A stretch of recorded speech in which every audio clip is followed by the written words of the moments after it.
I had seen in the chat before it closed, somebody mentioned that they're a veterinarian and they see a lot of schistosoma. Are they on?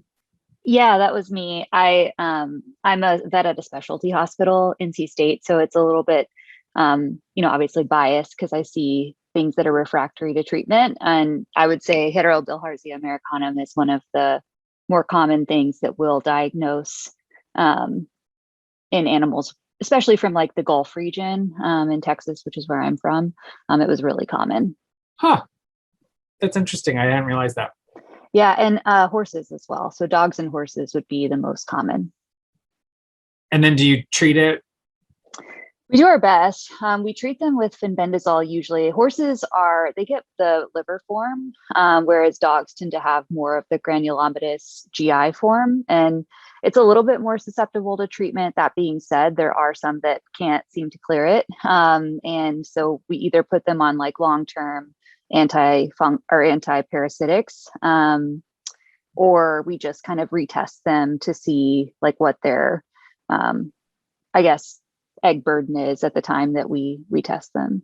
So A&M has developed at least a PCR for us to be able to screen feces, but sometimes you can catch the eggs on routine, like sediment fecal exam as well.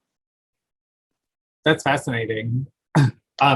I should mention that one of the early reports of trying to understand if IgE was useful was looking in the context of drug treatment. So there are some people that have very, very low IgE levels, and they're also less usually able to respond to drug treatment.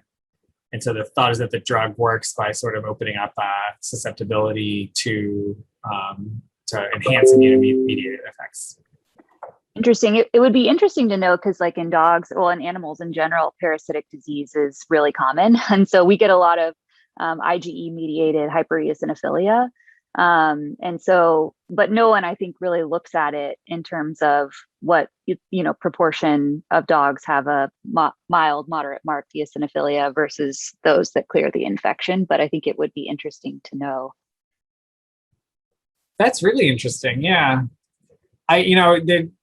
As a field of science, if you think about the big pathogens, viruses, bacteria and parasites are just, other than malaria, really massively understudied. And there's just there's so much to do. Yeah. Cody's asked a question in the chat. He says, referring to malaria vaccine design, is it essential to target only a single stage, or is it possible to have some comprehensive set of antigens to target all stages with a single vax? I think absolutely the goal, a lot of people when they set out was to do such a comprehensive design. If you look at the kind of history of vaccine design for lots of different infections, not just malaria, the way our sort of regulatory processes are structured, it makes it a lot easier to do one thing at a time, particularly if you're doing a synthetic something or other. You could imagine if for something like the flu vaccine, where we actually start with a virus itself and then break it apart, you're going to get a little more of a complex mixture, but it's really relatively easy to grow the flu virus. You can't culture malaria in vitro. And so the vaccines are synthetic. You synthesize the protein. And so I think just because of that is why the space has grown the way it has, because you would probably, it might change just with, I think a lot of things might change downstream of Corona, but you would have to test each component separately, and then you'd have to test them together. And these malaria vaccine studies are not easy to do because they have to be done in endemic areas, or they have to be done, there are studies, malaria challenge studies, but those are very expensive. So they'll give people malaria on purpose, and they just give them a malaria that's very susceptible to drug treatment and very healthy people. Macaulay's asked, do you know if any modeling has been undertaken with malaria, including hosts that have sickle cell anemia? From what I remember, individuals with sickle cell anemia are less susceptible to infections. Yeah, so I talked about this a little bit in the lecture from last year more. So there's different species of malaria. So the parasite itself is called Plasmodium, and then you have these subspecies. So the one that we're often talking about in terms of severe disease is Plasmodium falciparum. And that's the one that will kill you potentially if you, not necessarily, but it can kill you. And when people die of malaria, it's usually Plasmodium falciparum. But there's another one that causes quite a lot of disease, but it's often not fatal. And that one's Plasmodium vivax. And Plasmodium vivax is very, very, very common in West Africa. And that is where some of the mutations that emerged in terms of the sickling. I'm sorry, Plasmodium vivax has induced the Duffy mutation, which is another genetic acquisition to try to evade malaria. Sickling protects you against malaria more broadly. So as far as mathematical models, I believe there are some that have looked at sort of the rates of infection in sickle cell patients versus not. But I'm not familiar with any that have, I don't remember any that struck me more than just that they were able to sort of fit the data. But I'll look into it overnight tonight. Now let me just pull up my little notes app here and write that down.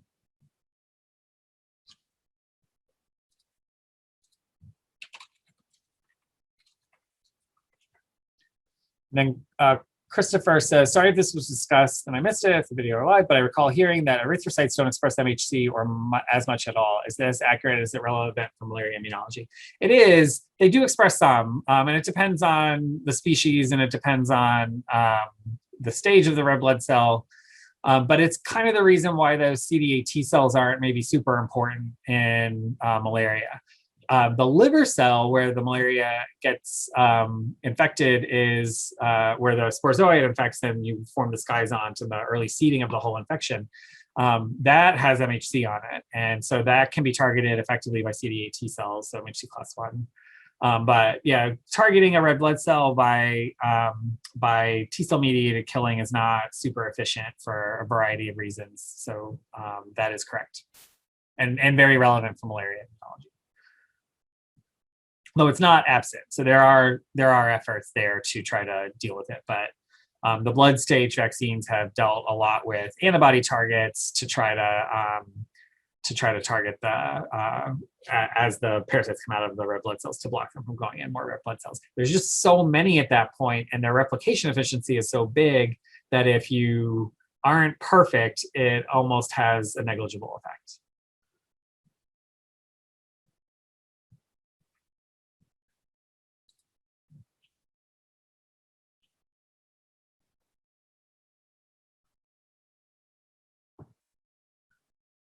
Any other questions?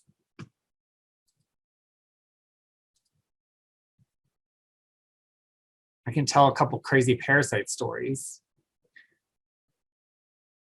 So I worked on tinea, which was the one that causes the cysticercosis. There's a tinea in dogs that we do deal with, and actually rodents, and probably like any raccoon that you see, called tinea crassiceps. And that's endemic all the way through the US, particularly in the Midwest, upper Midwest. If you recall the life cycle, humans have the worm, and then some intermediate host has the cyst form, and then the humans eat that host. In this case, like the dogs have the worm, and maybe a mouse has the cyst, and the dogs eat the mouse.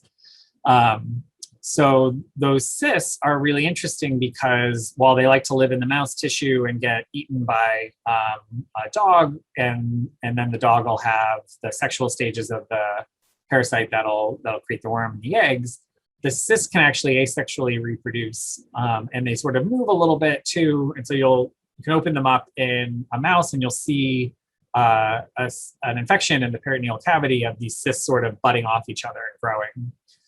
And this is true, what I'm about to tell you is sort of true of helminths more broadly. So helminths have this, at various stages of their life cycle, they have this very thick cellular coat called the tegument, which is both a cell and a sort of massive extracellular matrix, which is so just protein shell that's incredibly tough. And this is how they can survive in such diverse environmental conditions. So if you think about the eggs for the hookworm and the roundworms, these geohelminths, these soil helminths, those eggs will live in the soil for 10 or 20 or 30 years, and they'll still be infectious if you walk across them. There's some, drop off, but they still work.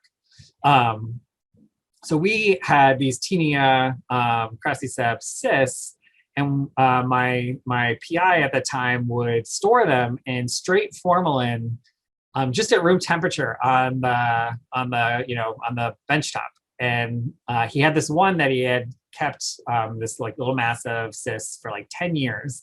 And he showed us one day you could take one of those cysts out and you could put it in cell culture media and put it in the incubator, and you could come back like 10 minutes later and it would be moving around, and like a day later it would start replicating again. And it had been sitting at room temperature in formalin, literally in straight formalin, for 10 years.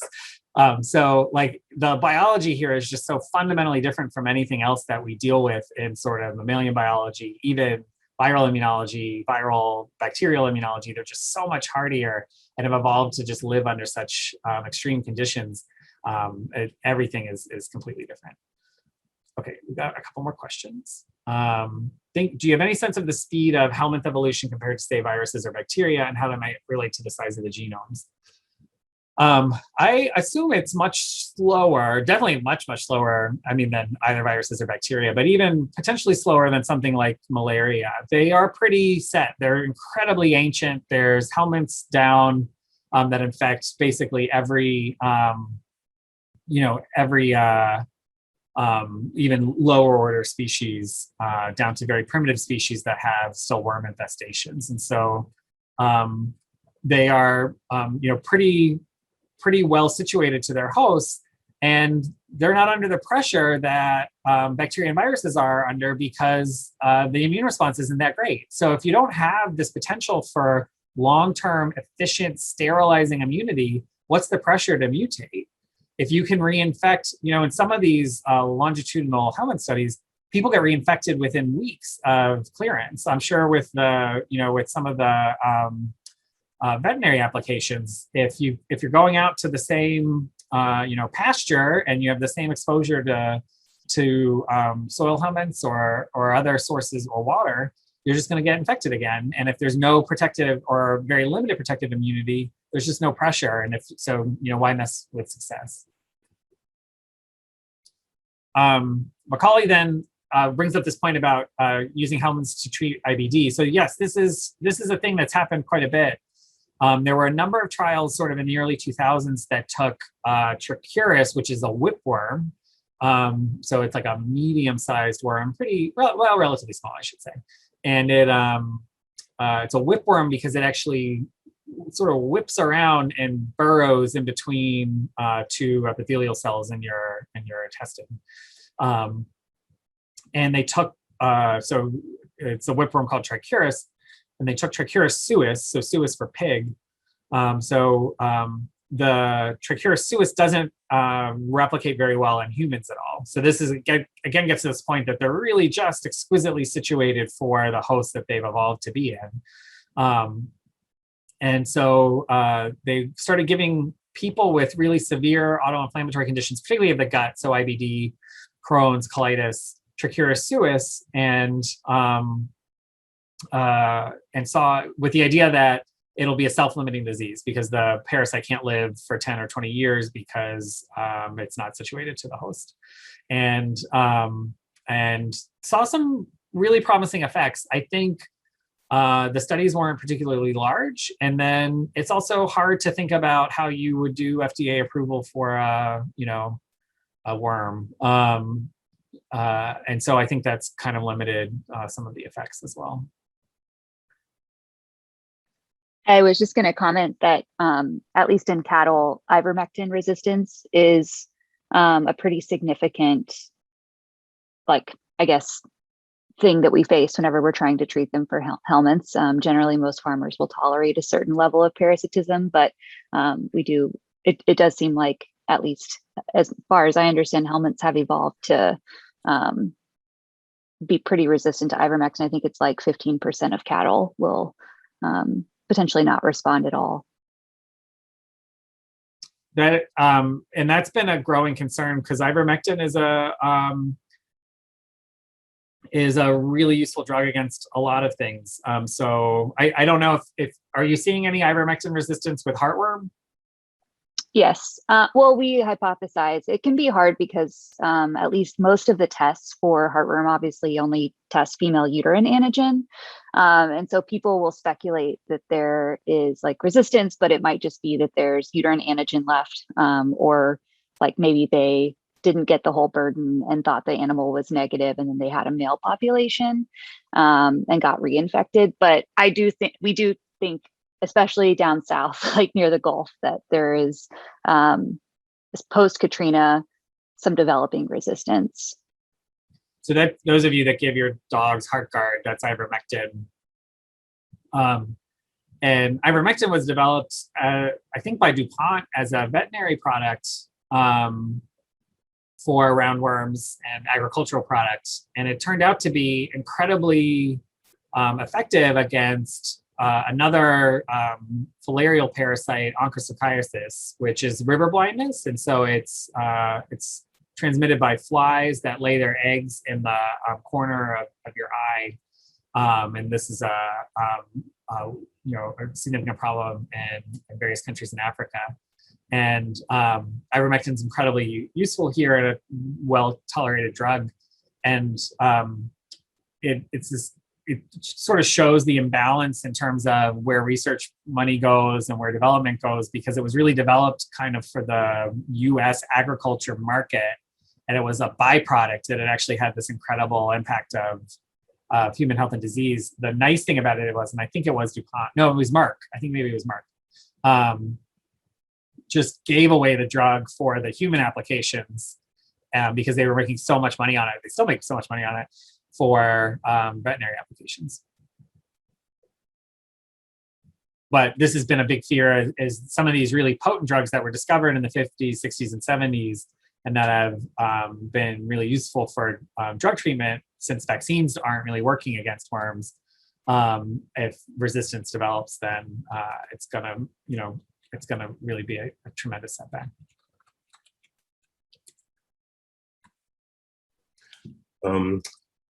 Professor Thomas, I was wondering, I work in a malaria endemic area on arboviruses, and the question of co-infection is something that we are often thinking about. And I don't know if you have any thoughts about that from an immune perspective, and also whether or not there's any modeling work that thinks about when you have two types of pathogens, say a virus and a parasite sort of in the same host.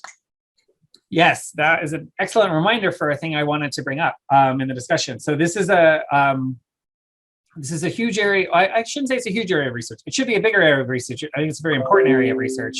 People do work on this. And so there's sort of two, I'd say, big areas that people have looked at. And so for malaria and TB, there's a lot of work looking at co-infections with HIV, in part because of where all of those pathogens are most endemic. You have a lot of overlap in populations that are susceptible to all three. And then in part because of the immunological relationship. So we spent 20, 30 minutes talking about TB and malaria, and the center figure in both of those was the CD4 T cell making interferon gamma. And what HIV does is cripple that system by taking out the CD4 T cell and dysregulating the immune response, so it can't make interferon gamma. So there's quite a bit of work, and some of it's actually, I mentioned in the lecture from last year on TB, of the number of excess TB cases and excess TB deaths that have been caused by HIV, because you've taken the 90% of the population that might be able to effectively control TB and reduce that number by a significant amount if you've hampered their adaptive immune response. So that's one form of co-infection. There's a similar set of studies in malaria, also same idea, CD4 T cells, Th1 responses, interferon gamma production, all really critical. And if you're hampered, then your response to malaria could be hampered as well. So there's definitely evidence for it in malaria, and in certain subgroups, particularly for malaria. It's much more prominent for TB, at least in my reading of the literature. And the fact that it's not worse for malaria is actually kind of surprising. The other co-infection that's kind of interesting is Helminths with either TB, malaria, or lots of other things.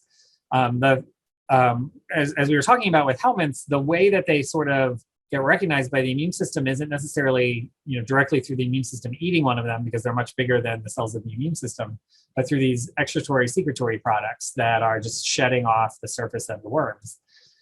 So that effect of this secretion of these molecules off the worms sort of delocalizes the response, right? Because you've got these worms that are sort of in your gut or in the blood in circulation and living in the portal vein in the liver.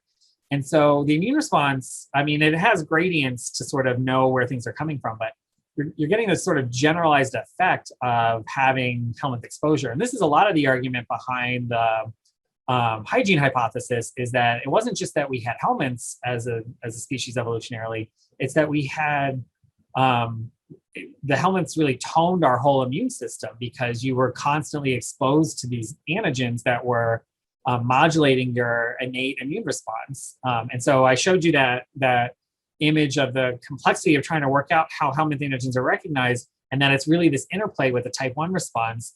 And that's led to this idea that we're really experiencing this explosion of autoimmune diseases, IBD, colitis, Crohn's, allergy, atopic diseases, asthma, all because we're sort of set, like if you imagine a scale from 0 to 10, like 0 full Th1, 10 full Th2, we might start out set at a 3 because we know we're going to get a Helminth evolutionarily, we know teleologically, that's going to pull us over to a 5 or a 6. And so we want to be in the middle. But instead we're at a 3 and we don't get anything to move us to the right anymore. And so we're all sort of a little bit hyperimmune and hyperinflamed. I think, again, that's an area that could use a lot more work. And a lot of cohort studies, really, unfortunately, you won't even find people characterized for Helminth burdens, even though in many, many areas of the world, people are going to have Helminths, even if they're not presenting any symptoms. Even, up until very recently in the American South, you had quite a lot of worms, and because the environment was very nice to keep the worms going. You had a lot of fresh water. You had people, it gets very, very hot here. It's very nice to walk around without your shoes on. And so you had lots of ways to keep the cycle going, versus in the north, there's large parts of the year where you're not going to be walking around outside without your shoes on. And so it's harder to keep those life cycles going. And sort of as an extension, I don't know, could you comment on maybe the inverse effect, where possibly the kind of existence of one pathogen would mean that, in a system where you're trying to introduce another pathogen, thinking maybe climate change or movement, basically that would make it harder somehow for, a second pathogen to be introduced in an area endemic to another pathogen. So competition from one pathogen would keep another pathogen out. Yeah, or the immune response would somehow make individuals more less susceptible to the second pathogen. I'm trying to think of an example of this.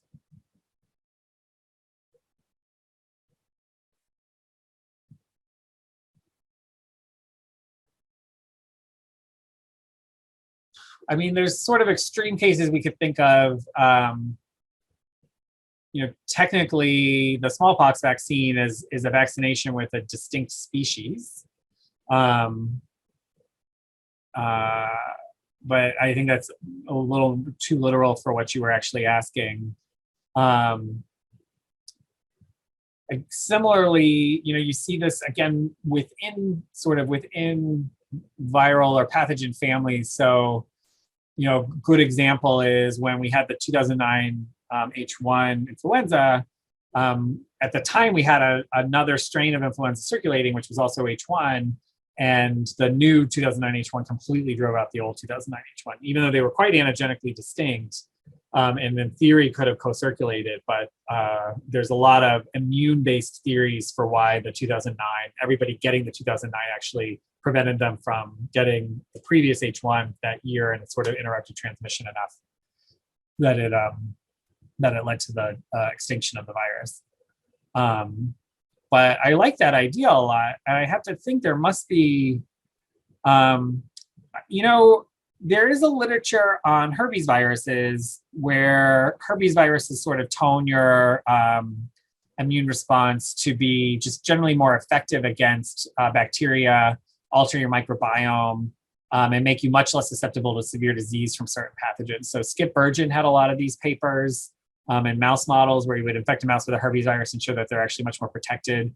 We did a paper also on this with flu. So CMV protects you from the flu, and that's kind of been held up for a while. And those are, really different pathogens with the idea that, and this has led into, studies like this have led into the idea that a lot of herpes viruses are kind of like what I was arguing for the parasites, almost like a commensal a little bit, in that they're trying to, either we've adapted to just assume that we're going to have them evolutionarily, or they're even trying to help us out a little bit in order to keep their hosts alive longer so that they can spread more. Brandon put in a paper about strongyloides and HTLV1. Strongyloides being another helminth.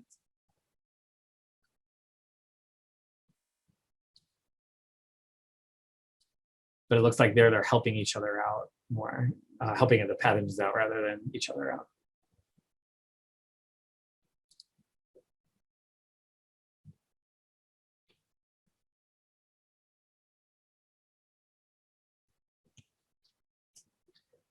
Any other questions? We just have a couple minutes left.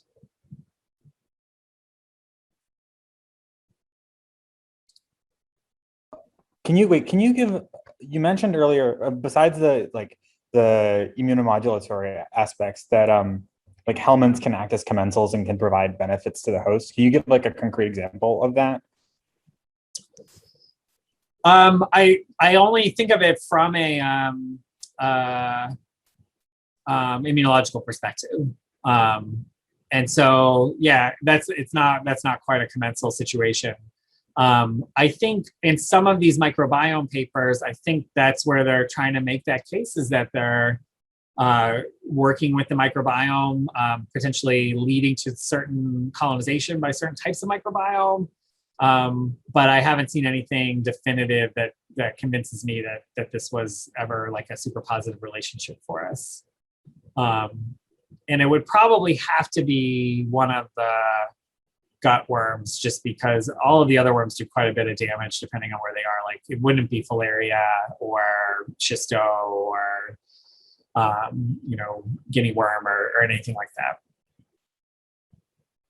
I see. So the argument's more about like the helminths modulate the composition of the bacterial microbiome, say, as opposed to providing a direct metabolic benefit somehow. Right, as opposed to sort of, like giving you something back from their own metabolism that we need. That's a reasonable hypothesis. For us to have such an intimate relationship with them, you would think that might have evolved, just there would be strong selection for it. But I haven't seen anything really different.